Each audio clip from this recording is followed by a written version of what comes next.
അപ്പോൾ നമ്മളിന്ന് നിൽക്കുന്നത് പെരുന്തേനരുവി വാട്ടർഫോൾസ് എന്ന് പറഞ്ഞ അവിടെയാണ്. പെരുന്തേനരുവി റാന്നി അത്തിക്കയം റൂട്ടിൻ്റെയൊക്കെ ആ ഭാഗത്തായിട്ട്, അത്തിക്കയത്തിന് വെച്ചൂച്ചിറ ആ ഭാഗത്തടുത്ത് വരുന്നൊരു വാട്ടർഫോൾസാണ്.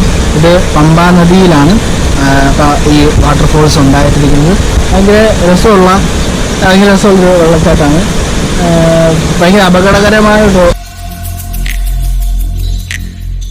ഞാൻ പറഞ്ഞതിൻ്റെ കാരണം നിങ്ങൾക്ക് കാണുമ്പോൾ തന്നെ അറിയാം, ഇത് മൊത്തം പാറയിൽ ഇടിച്ചിടിച്ചാണ് വെള്ളം ഒഴുകുന്നത് തന്നെ. അപ്പോൾ ഒരാൾ ഇത് പെട്ട് കഴിഞ്ഞാൽ തന്നെ നമുക്ക് റെസ്ക്യൂ ഭയങ്കര ബുദ്ധിമുട്ടുള്ള ഒരു കാര്യം തന്നെ, രക്ഷിക്കാൻ പോലും നമുക്ക് പറ്റാത്തൊരവസ്ഥയാണ്. ഇപ്പം തന്നെ ഇവിടെ തന്നെ വലിയ വലിയ കുഴികളാണ് ഞാൻ നിൽക്കുന്നതിൻ്റെ അടുത്ത് തന്നെ.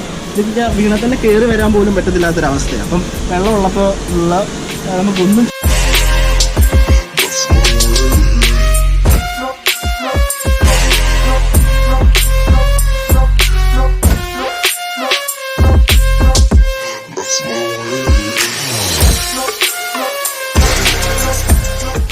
ഈ പെരുന്തേനരുവി തന്നെ ഒരു സ്ഥലമാണ്. ഇതിവിടെ ഒരു പാടുണ്ട്, പാറയ്ക്കകത്ത് രാമനും സീതയും പോയ രഥത്തിൻ്റെ പാടാണ് എന്നാണ് ഇവിടെയുള്ള ആൾക്കാർ വിശ്വസിച്ച് പറഞ്ഞുകൊണ്ടിരിക്കുന്നത്. ഇതിൻ്റെ ഒരു കഥ, ഐതിഹ്യം അതാണ്. ഈ പാടിങ്ങനെ ഈ നദിയിൽ കൂടെ ഒരു ദൂരം വരെ ചെന്നിട്ട് ഇങ്ങനെ നീണ്ടു കിടപ്പുണ്ട്. ഇവിടെ തന്നെ കാണാം. അങ്ങനെ ഒരു ദൂരം